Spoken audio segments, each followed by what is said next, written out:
शेतकऱ्यांसाठी आनंदाची बातमी आहे. तर अखेर या जिल्ह्यांमध्ये पीक विमा वाटप सुरू झालेले आहे. आताच्या घडीचे सर्वात मोठी अपडेट म्हणजे तुमच्या खात्यामध्ये किती रुपये जमा झाले हे कशा पद्धतीने लाईव्ह तुम्हाला दाखवणार आहे की किती खात्यामध्ये जमा झालेले आहे. सर्वप्रथम इथं जिल्हा तुम्हाला इथे दिसत असेल. तर आता टोटल क्लेम पेड इथं जे काही शेतकरी बांधवांच्या खात्यामध्ये अहिल्यानगरमध्ये जमा होणं सुरू झालेले आहे, अकोल्यामध्ये झालेले नाही सुरू, अमरावतीमध्ये सुरू झालेलं आहे, बीडमध्ये चालू झालेलं नाही, भंडारामध्ये सुरू झालेले आहे, बुलढाण्यामध्ये सुरू झालेले आहे, चंद्रपूरमध्ये सुरू व्हायची राहिलेली आहे, छत्रपती संभाजीनगरमध्ये इथं सुरू झालेलं आहे वाटप. याचप्रमाणे धाराशिवमध्ये वाटप सुरू व्हायचं राहिलेलं आहे. यानंतर धुळेमध्ये वाटप सुरू झालेलं आहे, गडचिरोलीमध्ये वाटप सुरू झालेलं आहे, गोंदियामध्ये वाटप सुरू झालेलं आहे, हिंगोलीमध्ये वाटप सुरू झालेलं आहे, जळगावमध्ये सुरू झालेलं आहे, जालन्यामध्ये बाकी आहे. त्याचप्रमाणे कोल्हापूरमध्ये सुद्धा वाटप व्हायचं राहिलेलं आहे. यानंतर इथे आपलं 17वा जो काही जिल्हा आहे यामध्ये लातूरमध्ये सुद्धा वाटप व्हायचं राहिलेलं आहे. नागपूरमध्ये वाटप सुरू झालेलं आहे, नांदेडमध्ये, नंदुरबारमध्ये, नाशिकमध्ये, पालघरमध्ये, परभणी, पुणे, रायगड, रत्नागिरीमध्ये वाटप व्हायचं राहिलेलं आहे. तर इथं जे काही जिल्हे आहे हे तुम्हाला दाखवल्याप्रमाणे इथं पैसे खात्यामध्ये जमावणे सुरू झालेले आहे. यानंतर इथे आपलं रत्नागिरीमध्ये वाटप चालू व्हायचं राहिलेलं आहे, सांगलीमध्ये सुरू झालेलं आहे, सातारामध्ये देखील सुरू झालेलं आहे, सिंधुदुर्गमध्ये वाटप व्हायचा राहिलेलं आहे, सोलापूरमध्ये वाटप सुरू झालेलं आहे, ठाणेमध्ये राहिलेलं आहे, वर्ध्यामध्ये वाटप सुरू झालेलं आहे, वाशिममध्ये राहिलेलं आहे आणि यवतमाळमध्ये देखील राहिलेलं आहे. तर आता हे जे यादी आहे ती तुम्ही इथून चेक करू शकता पीक विम्याच्या ऑफिशियल पेजवरून. तर आता तुमच्या खात्यामध्ये किती रुपये जमा झाले हे पाहण्यासाठी सर्वप्रथम तुम्हाला पीक विमा असं टाका, या वेबसाईटवरती तुम्हाला यायचं आहे. तर इथं आल्याच्या नंतर आपण ज्या बॅक येऊन घेऊया इथून, तर इथं पुन्हा आपण टाकणार आहोत पीक विमा. पहिलेच लिंकवरती तुम्हाला क्लिक करायचं आहे. तर आता इथं आल्याच्या नंतर आता आपल्याला क्लिक करायचं आहे फार्मर कॉर्नरवरती. कशावरती क्लिक करायचं आहे? फार्मर कॉर्नर या ऑप्शनवरती आपल्याला क्लिक करायचं आहे. क्लिक केल्याच्या नंतर अशा प्रकारचं तुम्हाला इथे दाखवेल. तर आता लॉग इन फॉर फार्मर या ऑप्शनवरती आपल्याला क्लिक करायचं आहे. आता ज्या शेतकऱ्याचं लॉग इन करून पाहायचं आहे तर त्यांचा मोबाईल नंबर इथे टाका आणि कॅप्चा टाका आणि रिक्वेस्ट फॉर OTPवरती आपल्याला क्लिक करायचं आहे. आता ज्याने कोणी पीक विमा फॉर्म भरता वेळेस मोबाईल नंबर दिलेला होता तेच मोबाईल नंबर इथे टाका. कॅप्चा कॅपिटल स्मॉल जसेच्या तसं टाका. तुम्ही इथून कॅप्चा देखील रिफ्रेश करू शकता. तर आता आपण कॅप्चा जे इथं टाकून घेऊया.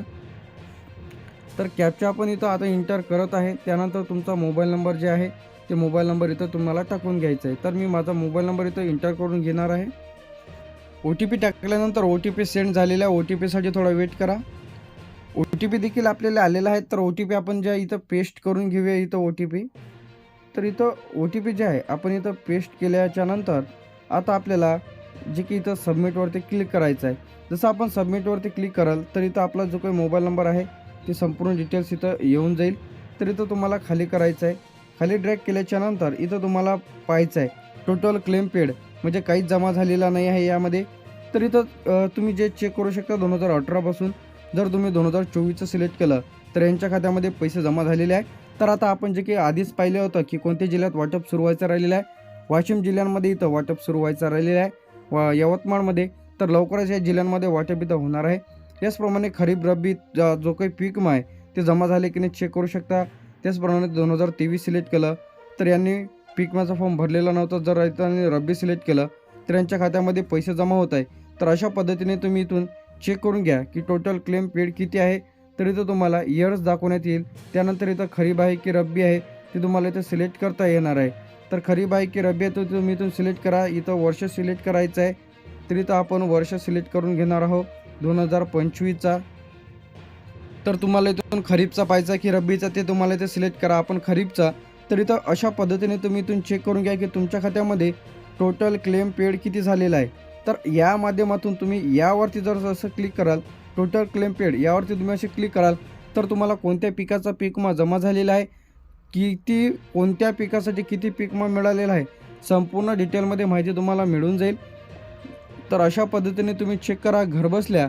तर आता याचप्रमाणे तुम्ही जिल्ह्यावाईज कशा पद्धतीने यादी पाहायचं ते सांगणार आहे.